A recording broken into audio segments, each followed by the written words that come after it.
any of us ever know what it is to become the perfect version of ourselves. This is Decoding Superhuman with your host, Boomer Anderson. What's up, guys? It's Boomer Anderson here, your host of the Decoding Superhuman podcast. I want to take this time and say thank you today for listening. Your precious podcast time could be spent in so many places, but you're listening here today to me. The purpose of this podcast is to really look at the vast world of health. We go all the way out to the fringes and back to the mainstream. I bring on experts to separate true from false and to give you bite-sized pieces of actionable information which you can use in your everyday life. But first, before we get into today's episode, let's have a word from our sponsor.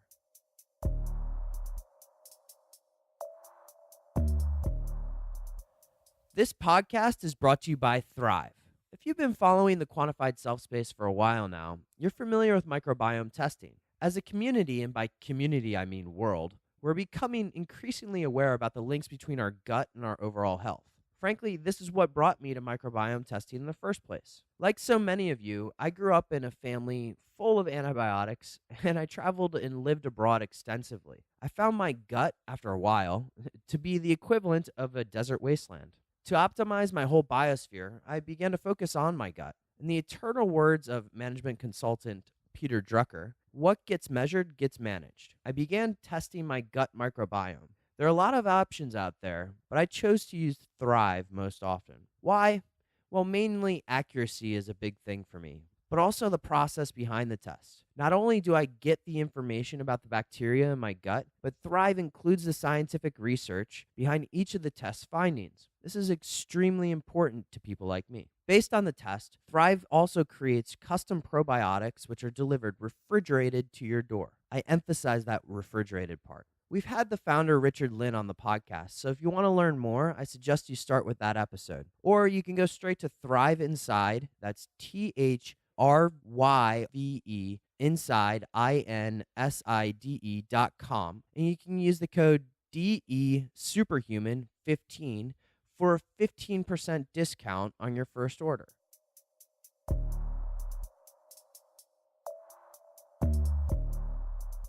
My guest today is Peter Joosten. Peter is the founder of ProjectLeven.nl. That's ProjectLeven.nl. He produces weekly biohacking, technology, and health articles. In addition, he is a speaker and an advisor and a trend watcher at various companies and institutions. His show, The Project Life Show, is an iTunes Top 100 show where he interviews different experts about health, lifestyle, and technological developments. He's been featured here in the Netherlands on national television, newspapers, and magazines. This podcast was a lot of fun for me. We talk about focus and really how to focus. We talk about what Peter does to prepare for speeches, how he gets a lot done in a short amount of time, and how he utilizes deep work to better his productivity. The title of this podcast is Biohacking Focus. So I hope you get a lot out of this today. And as always, you can find more in the show notes. These show notes will be found at decodingsuperhuman.com/projectlife. That's LIFE.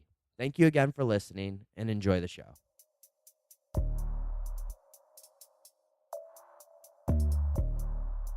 Peter, welcome to the show. Thanks, Boomer. It's really great to be here. I'm so glad you're here because it's kind of funny.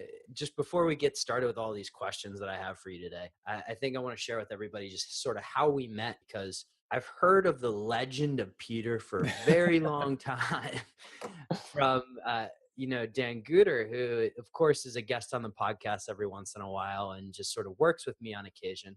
But, it was finally, one of these meetups that we went to, I believe it was in Utrecht, where you and I connected and, had the opportunity to also hang out in Helsinki at the Biohacker Summit. So it was great to finally meet the legend known as Peter Joosten. Yeah, I was looking forward to it. We have such a similar interest, and we're talking about it on both a fundamental level and also about a more practical level. So it's great to be on your podcast. And thank you. And the honor's all mine, of course.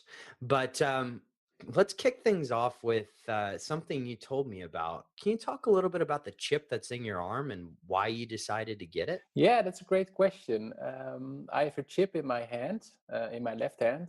It's really small. It's a NFC technology, so near field communication. So right now I have my contact information on the chip. So it's not measuring anything. It's not measuring any biomarkers, etc. But I think the future of medicine, the future of technology is progressing. Now we're wearing a ring or a activity tracker or a wearable on our body. But I think next step will be that we'll be wearing them in our body. And one of those developments in biohacking is 3D bioprinting, artificial intelligence, but also do-it-yourself grinding. And do-it-yourself grinding is where real biohackers put electronics in their body. So I was fascinated by this development and this kind of subculture. And then I think 1 year ago, I got an email from a television program in the Netherlands, and they had an item about biohacking. And then I discussed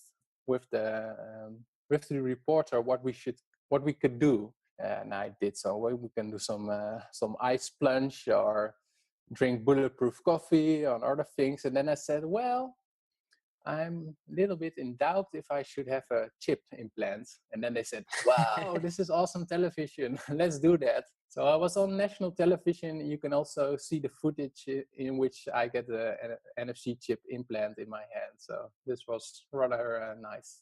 You picked a very unique topic because the ice plunge, Wim Hof's beat you to that one, and bulletproof coffee, I think, is worldwide now. But wow, the chip in the arm, I could see so many broad applications for that, and I imagine that we're going to get a lot of users kind of scared as well. Yeah. But it's something that we can tackle in the future, maybe in another episode, actually. All right, so let's take a little step back now. Why don't you tell the audience exactly what is ProjectLeven? Yeah, ProjectLeven is it's a Dutch name, but you can it's actually Project Live if you want to translate it to English.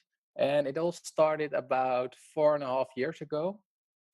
I'm a very active athlete, not on a professional level, but on an amateur level. So I do running and cycling. And now I combine it with CrossFit. But by the time I was really into running, and then I really like to not only do the running, but also do the measurements and test all kinds of devices like the newest Garmin or Polar, Suunto or whatever. And then one time, either the heart rate was not registered or the GPS was not working, and I became so frustrated with that I thought, well, I really should do something with it. So I just started blogging about testing and reviewing all those sports watches and apps, etc. And then I came into contact with Quantified Self, and I saw that there are a whole community all around the world with people testing all kinds of things about their life and giving presentations about it. And that's really where ProjectLeven started. And then 3 years ago, friends were asking me, well, Peter, that's really nice, Qualified Self, and yeah, you're measuring and you get all those data, but what can you do with it? And then I heard about biohacking, and that's when I segued into biohacking. And I also have a podcast and a YouTube channel, so it's kind of expanded from the beginning. A little ProjectLeven empire, if you will. Yeah, sort of. Yeah. But so it all started with sort of the basic tracking your heart rates, trying to stay in probably that target heart rate range, and then it progressed more into an interest in the biohacking. Do I have that right? Yeah, that's a nice summary, Boomer. Yeah. As a fellow, I guess you can call me a biohacker as well. I have to ask, what's the craziest experiment you've ever performed on yourself? Yeah, that's a good question, because one of the main things about my blog is that I'm performing a monthly experiment. So for 1 month, I try to do something every day, like, for example, meditate every day or test all kinds of diets from vegan, raw vegan, paleo, bulletproof, etc. I think one of the interesting things that you actually convinced me to try when we were in Finland was it amber night? Yeah.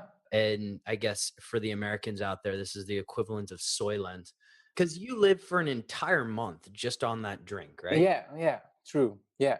Which I find amazing and very hard to do myself. Well, it was more mentally a challenge, so not per se physically, because my training went well. I had a lot of focus, but it's really strange and also sometimes difficult in my relationship. Like when my girlfriend, she's making dishes, and she's sitting at the table with her dinner, and I'm just sitting there with yeah my shaking. Your cup full of powder. Yeah. So that was really interesting, and one of the things I learned about that experiment is that I think it's not per se that good to completely live on it. But for example, when I get on a plane, or when I'm in a hurry, I think it's a better replacement for your meal than when you just get out and go to a McDonald's or whatever. Well, the example you gave of McDonald's, of course, yeah, absolutely. But I completely agree with you. It's a great meal replacement. And one of the things you just brought up is my kind of fundamental issue with that Soylent movement is that, yes, it's a great substitute for a snack when you're on a go. And it's a lot better nutritionally than most of those meal replacement shakes you see out there. But in terms of the social aspect of eating, you're taking that away when it becomes a drink, or at least in my opinion. Yeah, let's get back to your weirdest experiment. I think like this afternoon, I also gave a lecture, and then also mentioned the experiments I did, and I also always get the most reaction when I tell about the cold shower experiment that was like 4 years ago. It was I'm a little bit proud to say it, but this was really before Wim Hof really came into the media, etc. Hmm. But I also did like 1 month without an orgasm, which was right. Yeah, I'm sure your girlfriend loved that one. yeah. She said her advice, if you like to call it that way. She said, well, I think it's good if every man tries this for let's say not a month, but for 1 week, because you really get aware about some of the subconscious beliefs or routines you have about sexuality. So I think that's a nice example. And I also did a 5-day fast last year and also this year. Okay, before we go on to my next question, which is a little bit more on the sleeping side of things, I wanted to just talk a little bit about 5-day fasting, because I know there's a few listeners here, and myself included, who regularly practice this concept of intermittent fasting. Do you mind just talking a little bit about your experience with the Yeah, 5-day sure. fast? Was it difficult? What kind of results were you looking to achieve, and what did you ultimately feel? Well, first of all, I heard about a theory that that's beneficial for your body, like autophagy and other processes. That's the research of Walter Longo, Yeah, I yeah, believe, yeah. right? I also believe it because I did some research about what are the effects, and there's a whole theory about cancer development, and it's really good to withdraw from food for a couple of days. And I was primarily interested if I could make it for 5 days, and how I felt, and how long would it take me to get into ketosis. So I did a urine strips, and I had a breath meter. So you breathe into a Hmm. device, and it measures your ketone levels. And what I found mostly interesting is that I could make it for 5 days, and that I expected that after 5 days I would really eat a whole, I don't know, pizzeria or something. But actually, I was not. Yeah, I of course I ate a little bit more, but not that much. And it took, I think, 1.5 days before I really got into above the threshold of ketosis. So 1.5 days you're in ketosis. That was for me at least.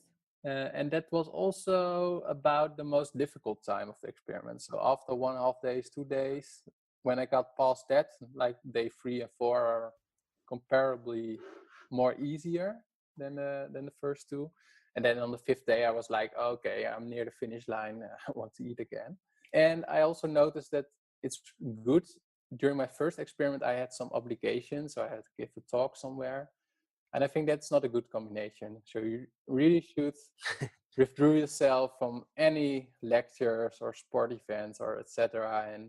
What I last thing, what I also find very interested, because I was also obliged to take it easy, because my body asked me to do it more, not that much for me, and it really was also a kind of mental fast, because I really had to take it slow, and yeah, it was a kind nice effect, by effect. I mean, yeah, For me, and one of the points you mentioned really rang home with me. The first time I ever started intermittent fasting was probably one of the most stressful weeks of my life. And I had just back-to-back meetings. I was traveling all the time.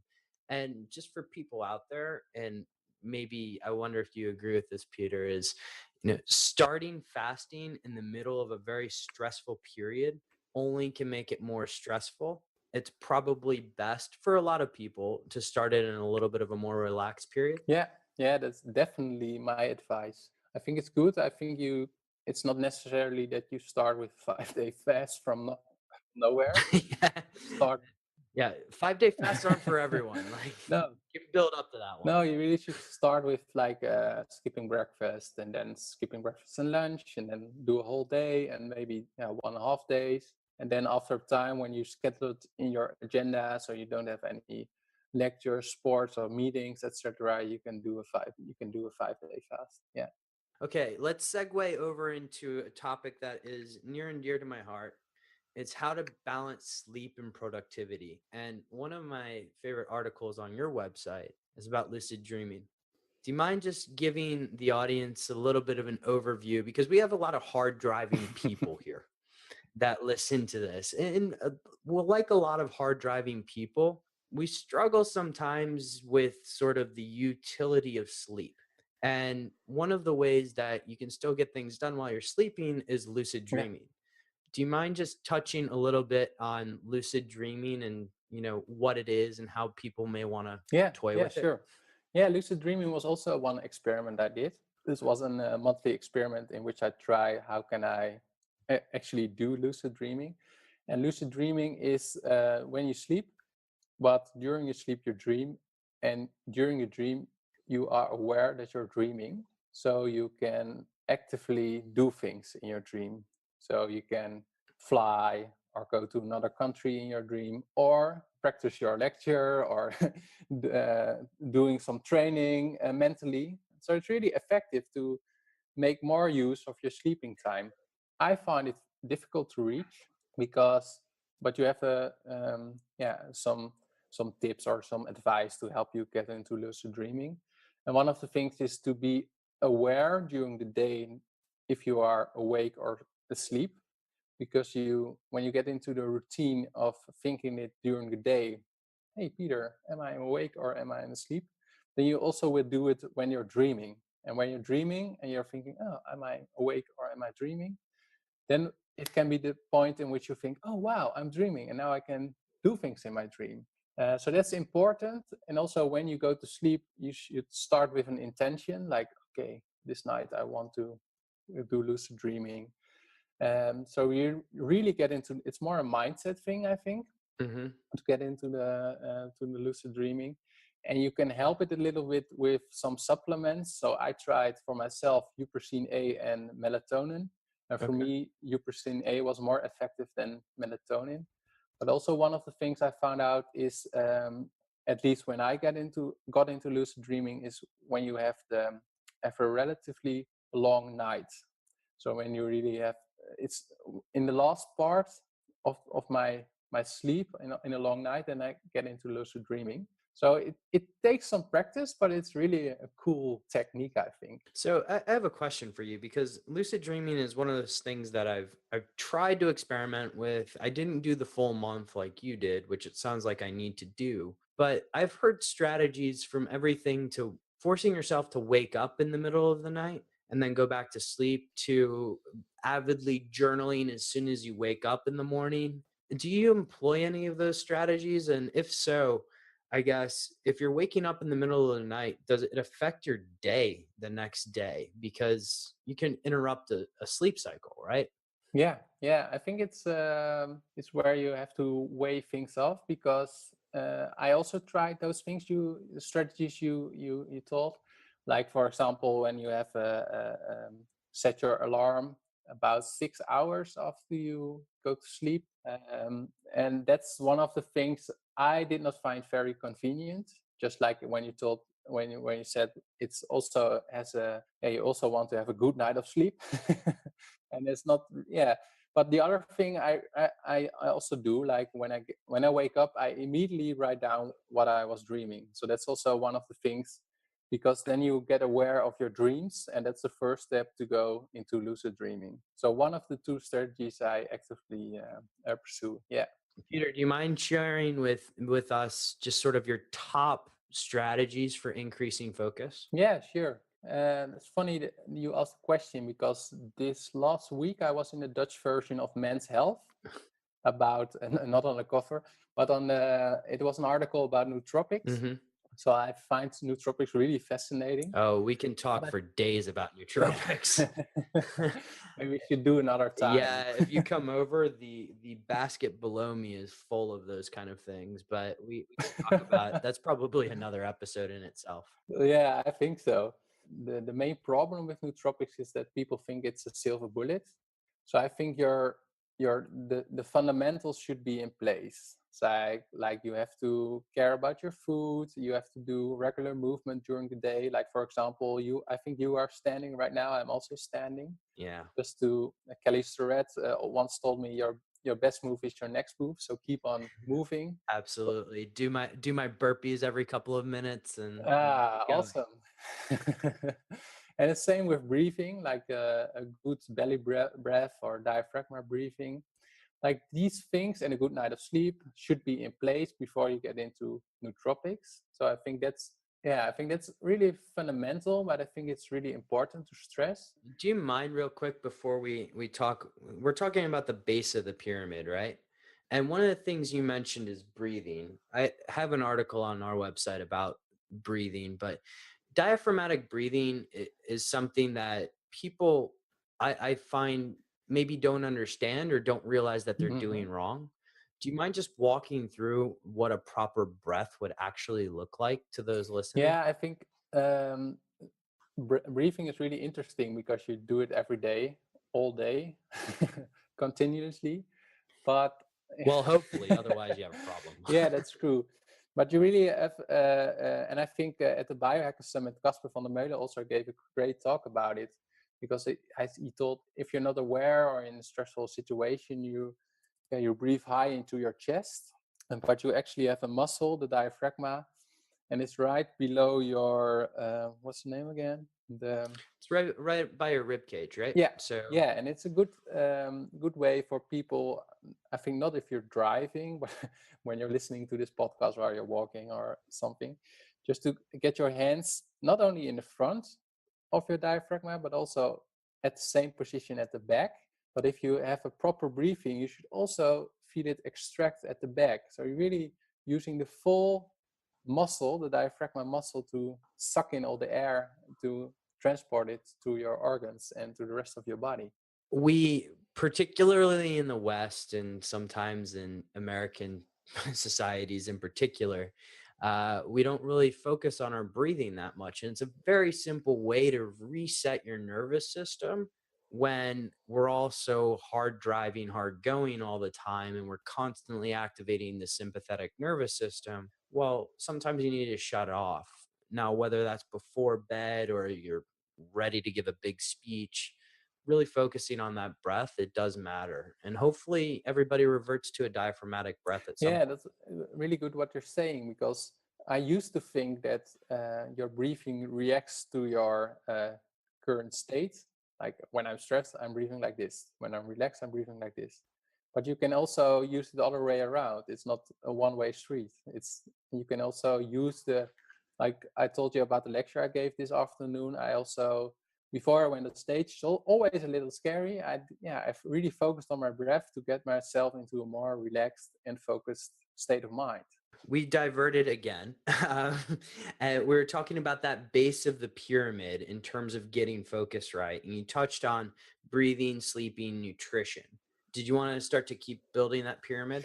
Yeah, I think one of the things I also experiment with are also topics for 1 hour separately. But I think nootropics are really good to test with. I also did some experiments with binaural beats or Okay. white noise.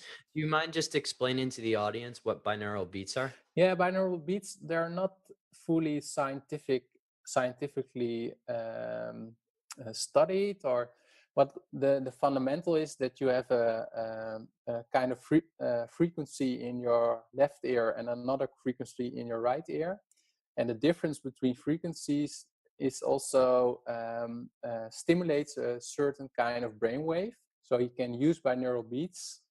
You can find it on YouTube. It's completely free. Yeah, really force yourself, maybe just like your breathing, to get into a focus state. Or you can also listen to it before you go to sleep, because that's when you go to sleep, there's also another brainwave produced in your brain. So you can use sounds to really give your mental state a little push into the right direction.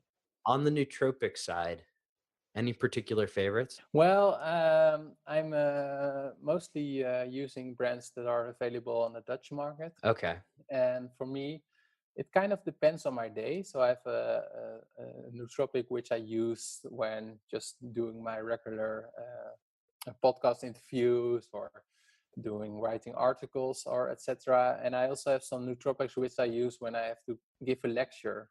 For example, I use Paneuromix because I noticed that it gives me more verbal capabilities, or yeah, it gives a little more edge to that part of my brain. So yeah, I'm testing with it, I'm experimenting with it, and I try to use it on different occasions. Excellent. So you have different nootropics for different occasions. Yeah, I don't know. What's your favorite nootropic? My favorite is definitely Qualia. I use it pretty well 5 out of 7 days a week, and it's just a complete nootropic to me. But it also replaced, I'm sure you're one of these people who's experimented with a lot of supplements. For me, Qualia replaced probably $100+ a month of supplements I was buying. And Qualia has just a number of different ingredients in it that have not only enhanced my focus, but I think overall have brought my energy levels to a more consistent level throughout the day, which I enjoy quite a bit. Yeah, that's awesome, because I think that's a good point you're making. I think nootropics are not only about cognitive function, but I also see in nootropics some ingredients which give you a more happy state, or so make you more resilient, or so it's a broad spectrum of possibilities actually. We're not talking about NZT, if you remember Bradley Cooper and Limitless, right? You're not going to pop a pill and all of a sudden be speaking Japanese. It does enhance your cognition, but only if you can't have a Big Mac and slurp down 64 ounces of Coca-Cola and then expect the pill to wipe away all of your ills. What we're talking about really is building the foundations first, getting rid of that brain fog, and then layering on the good bricks on top of it, so to speak. Yeah, that's a good summary. Yeah, that's really my main point actually. Yeah. This is great. Anything further on the focus before we wrap things up? Well, we were talking about it before you hit record, but I'm now reading a book, Deep Work, by Cole. Oh yeah, let's talk a lot about deep work, because I love this book, by the way. Yeah, it really struck my mind because I'm, as a blogger and podcaster, I'm really busy with social media and responding to messages and email, etc. But this book really has an impact on me, because I think if I really want to contribute about the impact of biohacking on society and companies, I think I have to do more deep work. Yeah, just like the same with nootropics. You can do all kinds of things in your life to have an excellent food, nootropics, etc. But when you're getting constantly distracted by technology, I think you will not achieve the quality in your service or in your product, which is possible. So deep work is really, yeah, it fascinates me. And so do you mind just walking through some of the things you may have learned so far out of Cal Newport's book? Yeah, sure. He makes the case about the importance of deep work, and that we're now more and more living in a society where deep work is highly rewarded, but it becomes less available. So there are a lot of people they're into shallow work. as he calls it. And he makes a lot of, I think, really good arguments about his case. Mm-hmm. And then he gets into different strategies. So he has like the monoistic, the dualistic, and the journalistic approach, I think. Mm-hmm. And well, you have to find out what suits you, because the monolithic approach is where you put yourself into a cabin in the woods for 5 days. Yeah, Well, I you think, do a little Henry David Thoreau and go out to Walden Pond. yeah. And so I think for the audience, that's not per se that applicable. But I'm really making changes in the use of my Google Calendar, for example, in which I block time in the morning from 8 till 1 o'clock, in which I'm really doing deep work. So no social media, no email. Actually, I sometimes feel that I really have to be aware of my email every day, all the time. But he makes a compelling case that it's not that necessary. Clients are not getting mad if you answer their email not directly or in 10 minutes, but a couple of hours later. Because, yeah, it's email. I am kind of a victim of my own beliefs. Like you said, I really have to respond now and be aware. But I think it's for the better if more people focus on their deep work. So if somebody wanted to try this, let's say, and just try and implement it tomorrow, what are a couple of like key tidbits that you would give them? You know, the one that comes to mind for me is putting my phone in airplane mode until a specific time during the day. But any particular ones that you found have helped out a lot? The phone is a nice example. I would also say you can use technology. Like I have a couple of Chrome plugins. Like I have the Facebook newsfeed eradicator. That's one of my favorites. Yeah, so that you don't see the timeline of Facebook if you go to Facebook, but you can use all the other functions. I also use a lot of Pomodoro techniques. So during a Pomodoro, I'm also restricted not to use all kinds of websites, but only my professional ones. And I think also, yeah, getting a timer and say to yourself when it's the 1 o'clock or 12 o'clock or 11 o'clock or whatever, then I'm allowed to do batch my email. And I think that are one of the fundamental things to start with deep work. Well, that's super helpful, Peter. I imagine a lot of people are going to attempt to do this at least. So it's not as easy as it seems. No. And, but I encourage everybody to do a lot more of it because we as a society are becoming a lot more distracted on a day-to-day basis. Thank you so much for your time. Where can people find more about you, Peter? Well, the Dutch listeners can go to ProjectLeven.nl. That's more about my trend watching and technology, etc., and my lectures. And on ProjectLeven.nl, I write about biohacking and training and CrossFit and health, etc. I have a podcast, the Project Leven Show. It's also in Dutch. But I think what's most interesting for the international audience is my YouTube channel, Project Leven.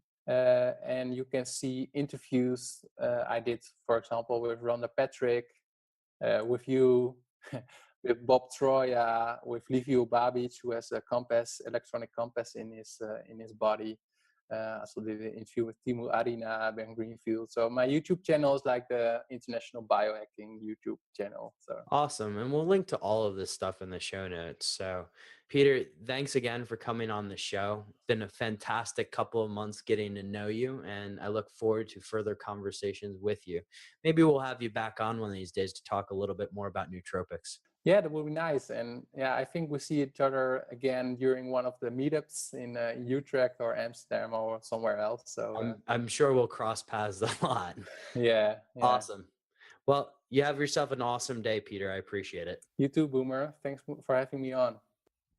Hey guys, did you enjoy that episode with Peter? Well, I hope you did, and I hope you got a lot of information out of it. If you could do me a favor, can you go over to iTunes just before you leave and leave us a 5-star review? It'd really do me a lot of service and a lot of help in getting the word out about Decoding Superhuman. Thank you very much and have an awesome and epic day.